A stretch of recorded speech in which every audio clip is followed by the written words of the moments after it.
Hello बच्चों। आज का हमारा टॉपिक है friction class 8 question and answer. इसकी थ्योरी हमने कर ली है, पूरा चैप्टर हमने कर लिया है। अब उसकी एक्सरसाइजेस करते हैं। आपके एनसीईआरटी में लिखा है एंड में एक्सरसाइज, या आप इसको क्वेश्चन एंड आंसर भी बोल सकते हैं। उसमें पहला क्वेश्चन है आपका फिल इन द ब्लैंक्स का। वो क्या है आपका? फिल इन द ब्लैंक्स, खाली स्थान भरो। उसमें क्या है आपका कि जैसे दो बॉडी है, कोई दो बॉडी की बात करता है, वो दो बॉडी का मतलब एक बॉडी दूसरे बॉडी के ऊपर रखी है। एक ये हो गई, इसको हम थोड़ा सा ऐसे बना देते हैं डिफ्रेंशिएट करने के लिए। इसके नीचे एक बॉडी और रख दी हमने, एक ये दूसरी बॉडी हो गई। तो क्या कहता है? फ्रिक्शन अपोजिस दी, आपको ये फिल इन द ब्लैंक भरना है। फ्रिक्शन अपोजिस दी, क्या अपोज करता है? Friction between two bodies opposes the, यहाँ पर आपका है fill in the blank. Friction दो बॉडी के बीच में क्या अपोज करता है? किसका अपोज करना, मतलब उसका अपोज करने का मतलब क्या है? यानी कि वो काम को नहीं होने देता है। वो किसके अगेंस्ट है? वो मोशन के। Friction opposes the motion. Question में है between the surfaces in contact with each other. Between the surfaces, दो सरफेसेस के कॉन्टैक्ट हैं उनके बीच का। ये दो सरफेसेस मेरी बन गई, एक ये हो गई और एक ये हो गई। दो बॉडी आपस में, एक बॉडी ये है एक ये है, हमारे इन दोनों के बीच में फ्रिक्शन है। इसको मैं आगे लेके जाना चाहता हूँ, बट फ्रिक्शन क्या कह रहा है कि मत जा। So friction opposite the motion between the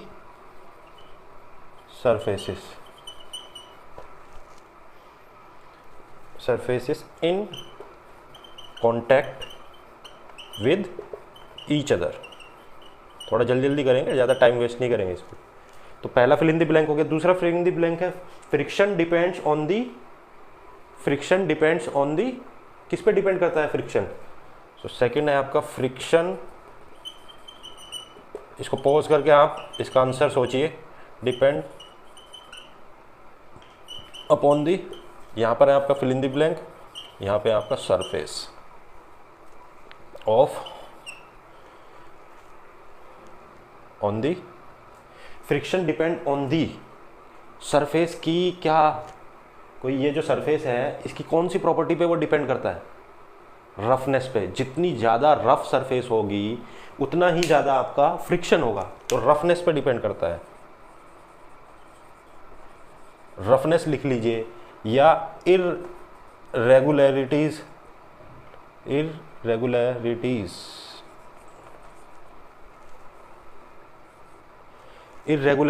लिख लीजिए। हमने एक चीज़ पढ़ी थी, आपको अगर याद हो तो, अगर मैं एक बॉडी का माइक्रो लेवल पे देखूंगा तो वो इस टाइप से दिखती है। जितनी ज़्यादा ये रफ होगी, मैं ऐसा नहीं कह रहा कि यही सरफेस ऐसा दिखेगा, आपको ये सारे सरफेस दिखेंगे, इसमें कोई ऐसी खासियत नहीं है। अब तक हमने ऐसे बनाया है ना, वो गलत है। वो तो हम जिसका कॉन्टैक्ट है वो दिखाने के लिए हम कर रहे थे। तो अगर ये एक रेक्टेंगल है, जब मैं इसको माइक्रो लेवल पे देखूंगा तो इसकी पूरी सरफेस, चारों सरफेस कुछ इस टाइप की दिखेंगी। तो जितनी ज़्यादा ये रफ होगी, ये उबड़ खाबड़ होगी। सपोज करिए एक सरफेस ऐसी है जिसमें ऐसे ऐसे, आपका लकड़ी क्या है, लकड़ी पे हाथ फेरो तो चुभती है, वो बहुत रफ है, अंदर घुसती है। तो इसीलिए आपकी रफनेस यहाँ पर आएगा। तीसरा है आपका फ्रिक्शन प्रोड्यूसिस। देखिए हिंदी जानिए पहले। फ्रिक्शन क्या पैदा करता है? फ्रिक्शन प्रोड्यूसिस। इसका आपने ट्राई करना है, बहुत सिंपल चीज़ है। जहाँ पर भी फ्रिक्शन होगा, इसको समझिए, जहाँ पर भी फ्रिक्शन होगा, मैं इसको हाथों से ही बता दूंगा, कोई ऐसा खिलौना ये सब कुछ चिल्लाने की जरूरत नहीं है। आप अपनी बॉडी से ही सारे काम कर सकते हो। आप अपनी बॉडी से ही सारे काम कर सकते हो। कैसे? एक ये सरफेस है, एक ये सरफेस है। सर्दियों में क्या करते हैं, जब ठंड लगती है इसको हम घिसते हैं। अभी भी घिसिए, सामने घिसिए तो क्या गर्म हो जाता है हाथ। और ये किस वजह से हो रहा है? मेरी दोनों सरफेसेस के बीच में फ्रिक्शन है। क्या है? फ्रिक्शन है। तो फ्रिक्शन प्रोड्यूसेस हीट, गर्मी पैदा करता है फ्रिक्शन। नेक्स्ट है आपका sprinkling of powder on carrom board. Carrom board पे पाउडर डालने पे क्या होता है? Sprinkling of powder on carrom board. Carrom board खेलते हैं आप, on carrom board, fill in the blank, फिर यहाँ पे लिख दिया फ्रिक्शन। देखिए आप कैरम बोर्ड खेलते हैं, उसमें पाउडर डालते हैं, जब आप स्ट्राइकर से मारे होते हो, अरे मेरा तो स्ट्राइकर गोटी के पास ही नहीं गया, कॉइन के पास ही नहीं गया, तो क्यों नहीं गया? क्योंकि फ्रिक्शन बढ़ जाता है वहाँ पर फ्रिक्शन बढ़ जाता है। तो आप क्या करते हैं कि उस पर पाउडर डाल के उस फ्रिक्शन को कम करते हैं। पाउडर कैसे काम करता है ये देखिए, जैसे कि मैं अगर ये कहूँ ये वो सरफेस है आपके कैरम बोर्ड की, आपने इस पर पाउडर डाला और यहाँ से आपका स्ट्राइकर आ रहा है, तो पाउडर क्या है, आपके स्ट्राइकर और कैरम के बीच में सेट हो जाता है। तो ये आपका स्ट्राइकर पाउडर और कैरम के बीच में, पाउडर जो है स्ट्राइकर और कैरम के बीच में काम करता है as a lubricant, as a smooth surface. यहाँ रफनेस थी, वो स्मूथ कर दिया तो फ्रिक्शन मेरा रिड्यूस हो गया। रिड्यूस या डिक्रीज, इंग्लिश का कोई भी वर्ड लिख लीजिए, फ्रिक्शन को रिड्यूस करता है। फिर एक आता है आपका सबसे इंपॉर्टेंट क्वेश्चन जो मुझे लगता है, स्लाइडिंग फ्रिक्शन। स्लाइडिंग फ्रिक्शन कौन सा होता है? इज, यहां पे लिखा है देन द स्टैटिक फ्रिक्शन। ये सब मैंने आपको पढ़ाया है, ध्यान दीजिए। ये एक तरीके का आपका रिवीजन करा रहा हूं और प्लस में क्वेश्चन आंसर आपके हो रहे हैं, साथ के साथ क्वेश्चन आंसर भी हो रहे हैं और आपका रिवीजन भी हो रहा है। तो इसमें क्या आएगा आपका, sliding friction is less than the static friction. Sliding friction हमेशा स्टैटिक से कम होता है। क्यों होता है उसका भी मैंने आपको कारण बताया था। ऊपर से साफ कर देते हैं इसको, समझना बहुत जरूरी है। खाली आंसर तो मैं बता दूंगा, आपको, ये नोट करते रहिए आप साथ के साथ।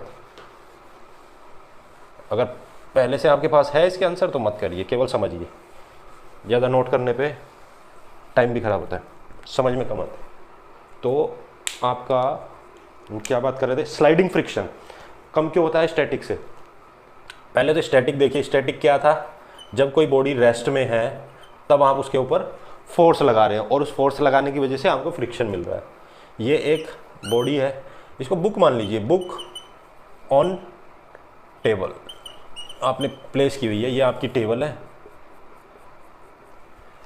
इस एग्जांपल में आप कोई भारी चीज़ लीजिए, अगर आपके घर में है, जैसे सोफ़ा है, सोफ़े की कुर्सी है, उसको लीजिए, सोफ़ा चेयर, क्योंकि वो अच्छा खासा उसमें वजन होता है। आप उसको खिसकाने की कोशिश करिए, वो खिसकेगा नहीं एकदम से। आप जैसे और तेज़ लगाएंगे, एकदम से आपको एक धक्का लगेगा तो वो फिसलती हुई चली जाएगी। तो वो जो पहला जो धक्का लगता है उसमें बहुत ताकत लगती है। तो this friction is known as static friction. और ये क्यों है? क्योंकि ये जो आपका मैंने जो ये सरफेस बताया है और ये जो दूसरी बॉडी है जो इसमें लॉक रहती है, जैसे ही आप एक ऐसा धक्का लगाते हैं, इस लॉक को हटाने के लिए आपको ज़्यादा ताकत लगती है और जैसे ही लॉक हटता है तो फिर फ्रिक्शन कम होता चला जाता है। तो at the time of lock आपका स्टैटिक है, जैसे ये लॉक हटा वो स्लाइडिंग है, उसी सेम मूवमेंट में आप कंटिन्यू कर जाते हैं। तो इसीलिए आपका स्लाइडिंग जो है वो कम होता है स्टैटिक से। फिर नेक्स्ट क्वेश्चन आपका क्या आता है? तो सारे फिल इन द ब्लैंक आपके हो गए। अब आपको ये बताना है कि ऑर्डर बताना है नेक्स्ट क्वेश्चन में कि कौन सा ज़्यादा होता है, कौन सा कम होता है, स्लाइडिंग ज़्यादा है, रोलिंग ज़्यादा है। स्टैटिक से तो आपको पता लग गया। 4 बच्चे हैं, were asked to arrange forces due to rolling, static and in decreasing order. कौन कौन से हैं आपके पास? रोलिंग,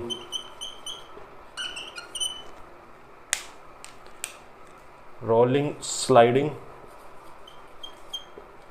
और क्या है आपके पास? स्टैटिक। इनको डिक्रीजिंग ऑर्डर में आपको लगाना है। डिक्रीजिंग मतलब घटते हुए क्रम में। आपका पहला ऑप्शन है रोलिंग, स्टैटिक, यहाँ पे आपका स्टैटिक एंड देन स्लाइडिंग। फिर है आपका rolling, sliding and rolling, sliding and static. फिर आपका है स्टैटिक, स्लाइडिंग, थोड़ा जल्दी लिखते हैं, स्टैटिक, स्लाइडिंग एंड रोलिंग। यहाँ साइड में मेरे लैपटॉप पे बुक खुली हुई है, मैं वहाँ से देख रहा हूँ, कभी आपको लगे कि वहाँ क्या देख रहे हैं। एक ऑप्शन, दो ऑप्शन, तीन ऑप्शन, चौथा ऑप्शन है आपका sliding static rolling. Sliding static, फिर आ गया आपका रोलिंग। अब पहला ऑप्शन देखिए, रोलिंग, ये घटते क्रम में जाना है, यानी कि ऐसे होना चाहिए, सबसे बड़ा बड़ा, ये ऐसे, ये ऐसे, ऐसे आपको बताना, ये बड़ा फिर ये छोटा फिर ये सबसे छोटा, डिक्रीजिंग ऑर्डर में, डिक्रीजिंग ऑर्डर, घटते हुए क्रम में। तो रोलिंग क्या सबसे बड़ा होता है? स्टैटिक तो होता है स्लाइडिंग से, पर क्या रोलिंग होता है? नहीं होता। अब क्यों नहीं होता बताता हूँ। रोलिंग स्लाइडिंग से बड़ा होता है? नहीं, रोलिंग तो बड़ा हो ही नहीं सकता। स्टैटिक सबसे बड़ा, फिर स्लाइडिंग, और ये आपका आंसर है। क्यों है? देखिए बेटा, सबसे पहले मैंने स्टैटिक और स्लाइडिंग में तो अभी आपको बता दिया है। रोलिंग कहाँ से आया? आपका जो आप बैग होता है, आपका लगेज वाला बैग आजकल बहुत चल रहे हैं, उसके नीचे क्या लगे हुए हैं? पहिए लगे हुए हैं। वो पहिए क्या है? अब आप उसको चल रहे हो, स्लाइडिंग तो पहले से ही है, स्लाइडिंग तो पहले से ही है। अगर मैं पहिए हटा दूं उसमें से और खाली ऐसे ही बैग रख दूं जो पहले बैग आते थे और उसको आप घिसड़ाएं, तो क्या होगा? आपको बहुत ताकत लगेगी उसको घिसड़ाने में, सरकाने में उसको बहुत ताकत लगेगी आपको, और आपका बैग भी फटेगा। पर उस केस में एक नई इंप्रूवमेंट हुई, एक R&D हुई, रिसर्च एंड डेवलपमेंट हुई, उसके नीचे पहिए लगा दिए गए, और पहिए लगाए तो आपको ऐसे स्मूथ। अब इस तरीके के भी पहिए आ रहे हैं जिनमें फ्रिक्शन और कम है, तो यानी कि रोलिंग वाला आपका सबसे कम है, सबसे कम है, स्लाइडिंग फिर स्टैटिक। ठीक है। और कारण क्या है इसका, मैं आपको बता दूं कि कारण क्या है कि अगर मान लो एक ये ऐसे बैग था, ये एक बैग है, ठीक है ना, कुछ इस टाइप का ही होता है, ये बैग है, तो इसका जो ये सरफेस है, अगर इसके अंदर पहिए नहीं है तो क्या हुआ, आपका ये सरफेस इस जमीन पे कांटेक्ट में है। कितना एरिया इसका कांटेक्ट में? इतना एरिया, ये कोई डिस्टेंस होगा इसका, सपोज करिए ये 5 इंच का है, 5 इंच बहुत ज़्यादा हो गया, मतलब कि ये समझ लिए 1 फीट का है। अब मैंने सेम बैग में, इसी बैग में मैंने जब रोलर लगाए, हाँ पहिए लगाए मैंने, तो भाई फ्रिक्शन कम क्यों हो गया? देखिए उसका कारण देखिए, ये 2 पहिए लगे, ये मेरी सरफेस है, ये मेरी सरफेस है। अब कांटेक्ट कितना है? केवल इस रोलर का इतना सा कांटेक्ट है, जरा सा। तो जितना कम कांटेक्ट होगा उतना फ्रिक्शन कम होगा। तो रोलर ने क्या काम किया? कांटेक्ट कम कर दिया, फ्रिक्शन कम, प्लस में रोलिंग, वो घूम भी रहा, आगे मोशन भी कर रहा है। तो दैट इज द डिफरेंस। अब इसी रोलर में और इंप्रूवमेंट करने के लिए इस कांटेक्ट पे काम होगा कि कम से कम कांटेक्ट हो और सरफेस में रफनेस कम हो। जितना कम रफ होगा उतना कम मेरा फ्रिक्शन होगा। नेक्स्ट क्या है आपका? वेट मार्बल फ्लोर मतलब गीला फर्श। ये क्या है आपका? गीला फर्श। फिर है आपका ड्राई। ड्राई का मतलब होता है सूखा। कैसा होता है? सूखा, सूखा मार्बल फ्लोर। फिर तीसरी चीज इसमें दी है न्यूज़पेपर। न्यूज़पेपर, अखबार जो आपके घरों में आता है, ट्राई कर सकते हैं घर पे। और चौथी चीज़ है आपकी टॉवेल, तौलिया। 1 2 3 एंड 4। अब एक मेरा टॉय है, जो कार आती है आपकी, उसको आपको इन चारों पे चलाना है। तो सबसे ज़्यादा फ्रिक्शन, अब क्या है, आपको इंक्रीजिंग ऑर्डर में लिखना है, बढ़ते हुए क्रम में, इंक्रीजिंग ऑर्डर, यानी कि पहले सबसे कम लिखोगे, फिर ज़्यादा ज़्यादा ज़्यादा, फिर सबसे ज़्यादा। अब जो ये टॉय कार है, सबसे ज़्यादा फ्रिक्शन किस में होगा? आप चला के देखना, टॉवेल पे तो बिल्कुल नहीं चलेगी। टॉवेल को तो आप जब अपने शरीर पे भी रगड़ते हो चुभता है वो, बिकॉज उसमें फ्रिक्शन बहुत ज़्यादा है। सबसे ज़्यादा इसमें है। तो हम सबसे पहले कम देख लेते हैं। वेट मार्बल फ्लोर में सबसे कम होगा गीला फर्श। आप पाँव भी रखेंगे ना, उस पर फिसल जाएगा। क्या होगा? पाँव भी रखेंगे आप उस पर तो वो फिसल जाएगा, बिकॉज उसमें सबसे कम फ्रिक्शन है। तो वेट, शॉर्टकट में लिख लेते हैं वेट। अब ग्रेटर साइन आएगा, फिर आएगा मेरा ड्राई मार्बल फ्लोर, सूखा मार्बल फ्लोर। मार्बल तो पहले से ही चिकना होता है ना, तो वो तो चिकना रहेगा ही न्यूज़पेपर के मुकाबले। फिर आएगा आपका न्यूज़पेपर, फिर आएगा आपका, सबसे ज़्यादा होगा आपके टॉवल में। आप ये ट्राई कर सकते हैं, बहुत सिंपल है, बहुत ही सिंपल है। फिर आपका आता है question number 4। Suppose your writing desk is tilt a little, a book kept on it start sliding down, show the direction of frictional force acting on it. ठीक है, ये भी बताते हैं साहब। वो कह रहा है कि एक बुक है, आपने एक टेबल पे रखी है और टेबल को आपने टेढ़ा कर दिया। टेबल को आपने टेढ़ा कर दिया, ये बुक है आपकी, इसको बुक समझ लीजिएगा थोड़ी देर के लिए, कुछ इस टाइप से बना देते हैं, ठीक है। ये इसके पेजेस दिखा रहे हैं हम यहाँ पर, पेजेस, ठीक है।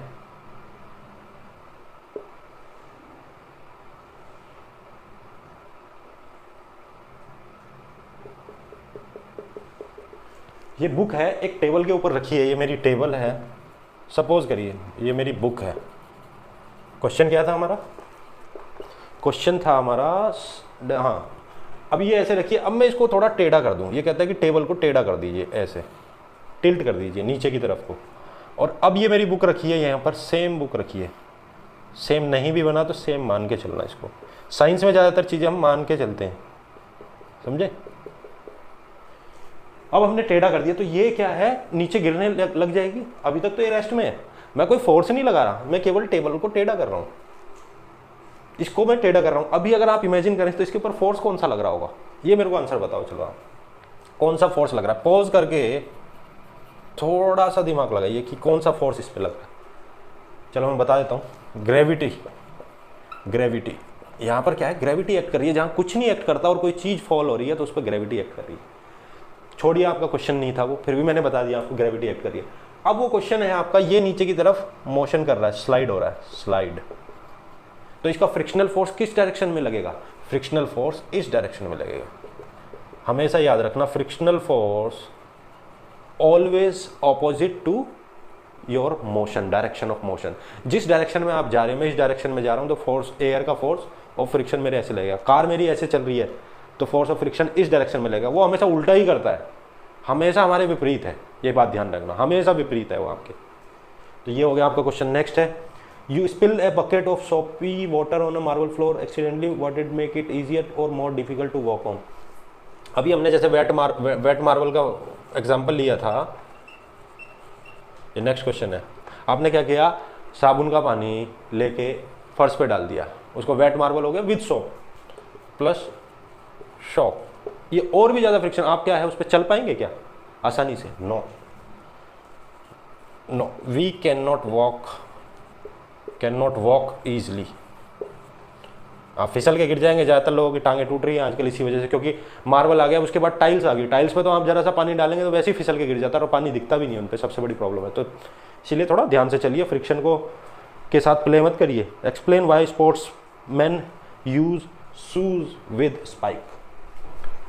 आपने ये ऑब्जर्व करना, कोई गेम वगैरह अगर आप देखते हैं, कई बार क्रिकेट में दिखाते हैं, जब वो अपने शूज़ चेंज करते हैं, आपने स्पाइक्स को टाइट कर रहे होते हैं, वो शूज़ के नीचे क्या होता है, उनमें स्पाइक्स लगे होते हैं। शूज़ के नीचे क्या लगा होता है आपका, स्पाइक लगा होता है।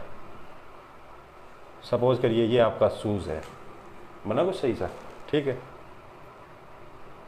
ये आपका एक शूज़ है, क्या बोलेंगे इसको, शूज़, जूता है ये आपका। यहाँ पर क्या है, नीचे स्पाइक्स लगे होते हैं उनमें, जो खिलाड़ी होते हैं, सबके में नहीं होते, हमारे में नहीं होते, हमारे नॉर्मल शूज़ होते हैं। तो इस तरीके के स्पाइक्स लगे होते हैं उनके नीचे। क्यों लगे होते हैं? वो फ्रिक्शन प्रोड्यूस करने के लिए। अब आप सोच रहे होंगे कि यार ये कैसे फ्रिक्शन, तो जैसे ये हमने फ्रिक्शन की क्या बात करी थी कि वो क्या होती हैं, ये इरेगुलरिटीज़ होती हैं फ्रिक्शन, जो कि आपस में लॉक करती है। इंटरलॉकिंग एक वर्ड है आपका, इंटरलॉकिंग। तो क्या करता है ये ज़मीन में, जो जैसे ज़मीन में जाता है तो ये क्या होते हैं, वहाँ पर इंटरलॉकिंग हो जाती है इनकी। इंटरलॉकिंग होगी तो फ्रिक्शन बढ़ जाएगा, वो फिसलेंगे नहीं, वो भागते हैं ना, भागते हैं तो फिर आपके जूते एकदम जिस पोजीशन पे पाँव रख रहे हो वहीं पर ही होना चाहिए, नहीं तो इंजरी हो जाएगी, टांग वांग टूट जाएगी उनकी। Iqbal has to push a lighter box and Seema has to push a heavier box on the same floor, who will have to apply larger force. एक लाइटर बॉक्स है, एक हल्का बॉक्स है और एक हेवी बॉक्स है। तो सीमा इसको पुश कर रही है और इकबाल साहब इसको कर रहे हैं। लाइटर मतलब ये है इतना और ये है इतना बड़ा, ये 10 किलो का है और ये सपोज करिए 5 किलो का है। किस में फ्रिक्शन ज़्यादा होगा? हमने कहा, बताया था फ्रिक्शन की ये भी एक प्रॉपर्टी है, जिस पे ज़्यादा फोर्स अप्लाई हो रखा होगा, दबाव ज़्यादा होगा, इस पे दबाव ज़्यादा है तो इसमें फ्रिक्शन ज़्यादा होगा। इसका आंसर होगा ये। करके देखिएगा, explain why sliding friction is less than static friction. अब देखिए क्वेश्चन वही आ गया जो हमने आपको पहले समझाया था, स्लाइडिंग स्टैटिक से कम क्यों होता है। ये कहता है कि फ्रिक्शन ड्यू टू स्लाइडिंग, ये तो सबको पता लग गया, स्टैटिक से कम है। ये कहता है वाई, क्यों है कम। अभी हमने बताया था आपको, बार बार यही बता रहे हैं, interlocking interlocking interlocking interlocking interlocking interlocking interlocking interlocking, याद रखना इस शब्द को, बिकॉज ऑफ इंटरलॉकिंग। दो बॉडी, बॉडी 1 एंड बॉडी 2, इसको पूरा बना लीजिए, डाउट में बदलेंगे। ये सारी जगह है, जब आप इसको माइक्रो लेवल पे देखेंगे तो सब जगह है, बट कॉन्टैक्ट इस बॉडी का यहाँ पर है तो इसीलिए हम यहीं बनाते हैं, समझे। कोई ऐसा कोई वो कारण नहीं है कि यहीं पर ही क्यों ये स्पाइक आ रखे हैं, यहाँ क्यों नहीं है, सब जगह है। इनका कॉन्टैक्ट है तो यहाँ मैटर करता है, दूसरी जगह का मैटर करता ही नहीं है। तो ये इंटरलॉकिंग है, जब कोई चीज़ एक दूसरे में फंसी रहती है। इसको मैं आपको कैसे दिखाऊं, फंसी रहती है, ये ऐसे है, ये एक बॉडी दूसरी बॉडी में फंसी है। अब आप इसको निकालने के लिए बड़ा मुश्किल है, पर जब एक बार निकलना शुरू हो जाता है तो फिर एकदम खट से बाहर आ जाता है। पहला जो स्टैटिक है उसके बाद वो कंटिन्यूअस मोशन में रहता है। या ऐसे समझिए एक कार है, एक आपकी कार है,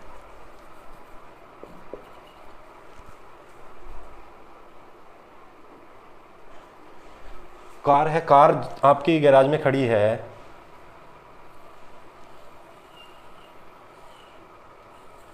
ये आपकी कार बन गई, ये आपकी कार गैराज में खड़ी है। तो यहाँ पर क्या है, आपका ये ज़मीन में लगी है।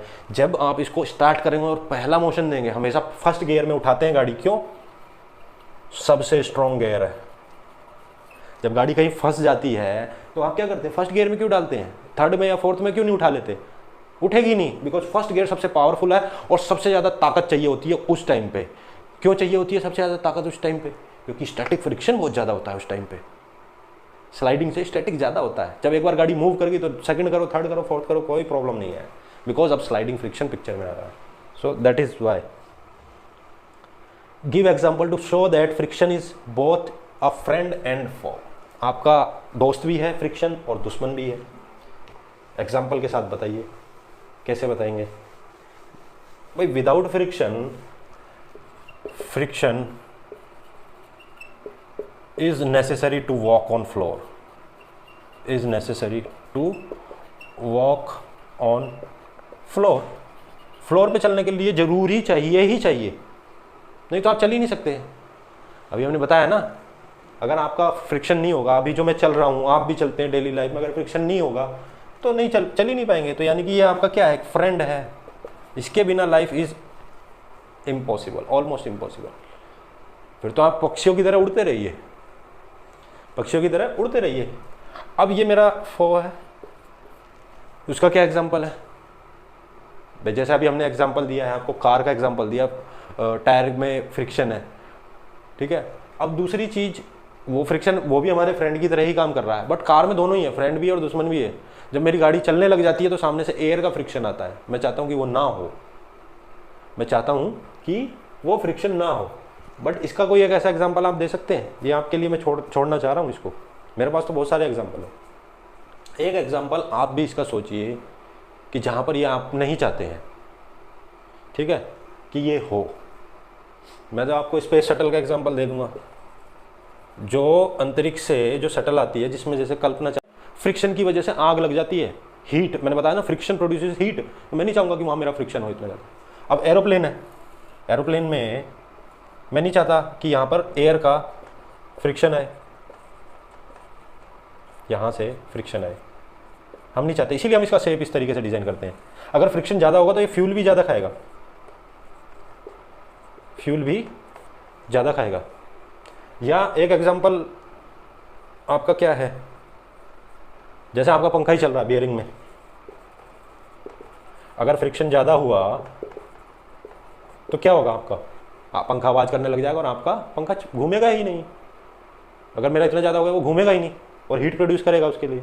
आपका साइकिल है, साइकिल का हैंडल है, ठीक है ना। तो बहुत सारे एग्जांपल है, एक लास्ट क्वेश्चन देख लेते हैं, ये आप अपने आप खुद से सोचिएगा, बहुत सारे एग्जांपल डेली लाइफ में। अगर आपको प्रॉब्लम आ रही है उसमें ये जज करने में कि यहाँ पर ये फ़ायदा करेगा कि नुकसान, तो मुझे कमेंट करके बताइए, मैं उसका सोल्यूशन दूंगा। Explain why object moving in fluid must have special shape. जो ऑब्जेक्ट इन फ्लूइड शॉर्टकट में लिख रहा हूँ question, must have special shape. क्यों होना चाहिए स्पेशल शेप? अभी तो यही तो हम डिस्कस कर रहे थे कि फ्रेंड है वो मेरा। अब फ्लूइड किसकी बात कर रहा है? ये एयर भी है इसमें और लिक्विड भी हो सकता है। फ्लूइड का मतलब ये नहीं कि खाली लिक्विड है। अब एयर मेरी वो कर रही है, ट्रेवल कर रही है, तो मुझे कुछ इस टाइप का शेप चाहिए कि मेरी जो है गाड़ी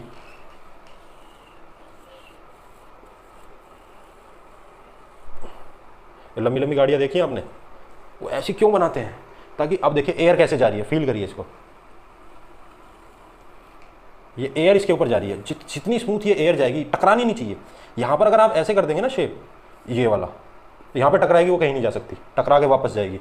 पर आपको शेप चाहिए इस टाइप का, तो जितना ये स्मूथ शेप होगा उतनी ही आपका एयर का रेजिस्टेंस कम होगा, जिसको कि हम इनके केस में ड्रैग भी बोलते हैं। अगर आपका स्मूथ सरफेस नहीं हुआ, स्मूथ मतलब स्ट्रीमलाइंड बॉडी बोलते हैं हम इनको जनरली, आप नेट पे भी सर्च कर सकते हैं स्ट्रीमलाइंड। मारुति की वैगनार का आप देख लीजिए, और जो ये लंबी सेडान आती हैं आपकी दूसरी कंपनी की आती हैं, रोल्स रॉयस की, लैम्बोर्गिनी की, उनकी शेप देखना आप, शेप पे बहुत काम किया जाता है। एरोप्लेन की शेप देखना, उस पर भी बहुत काम किया जाता है। तो ये आपकी 10 की 10 एक्सरसाइजेस यहाँ पर हो गई कंप्लीट। इनमें आपको कोई प्रॉब्लम है, कोई इशू है, आपका पूरा चैप्टर रिवाइज हो गया इतनी देर में। ठीक है, तो आज के लिए यहीं खत्म करते हैं, नेक्स्ट टाइम और कुछ लेके आएंगे और थोड़ा जल्दी इसको